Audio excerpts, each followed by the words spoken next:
కూర్చొని ఉన్నావో, ఏది సమస్యతో కూర్చొని ఉన్నావో, ఏది నిందైతే కూర్చొని ఉన్నావో, ఎవరైతే నీ బంధువులు మిత్రులు అసగించుకున్నారో, ఎవరైతే వాళ్ళు గౌరవంతో వేదనతో బతుకుతున్నారో, నీ బతుకంతా దీనస్థితి కలిగి ఉన్నావో, నీ జీవితం రోగులు వాళ్ళతో అప్పుల బాధతో కలిగి ఉన్నావో, ఈ రాత్రి కాల సమయంలో ఆయన ఎదుట కేక వేయి. నీవు కేక వేయి.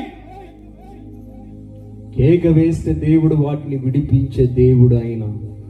కేక వేసి వాటి బంధకాల నుంచి విడిపించేవాడు ఆయన.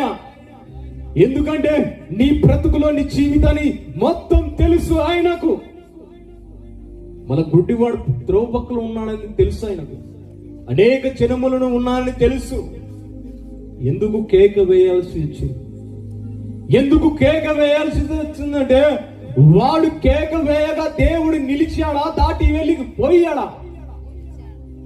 దేవుడు నిలిచాడు. చూడండి, ఎప్పుడైతే కేక వేయబడతారో మీ జీవితాలు కూడా దేవుడు దాటకుండా నిలిచిపోయబడుతూ ఉన్నాడు. ఈ రాత్రి కాలం సమయంలో మీ జీవితంలో నిలువబడుతూ ఉన్నాడు.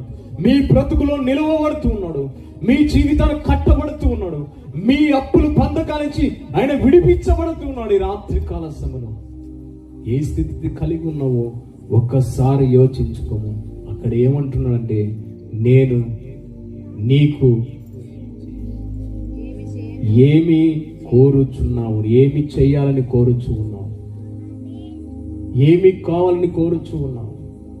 అది మనుషులకు సాధ్యమవుతుందా? గుడ్డివాడు కళ్ళు రావాలంటే మనుషులకు సాధ్యమవుతుందా?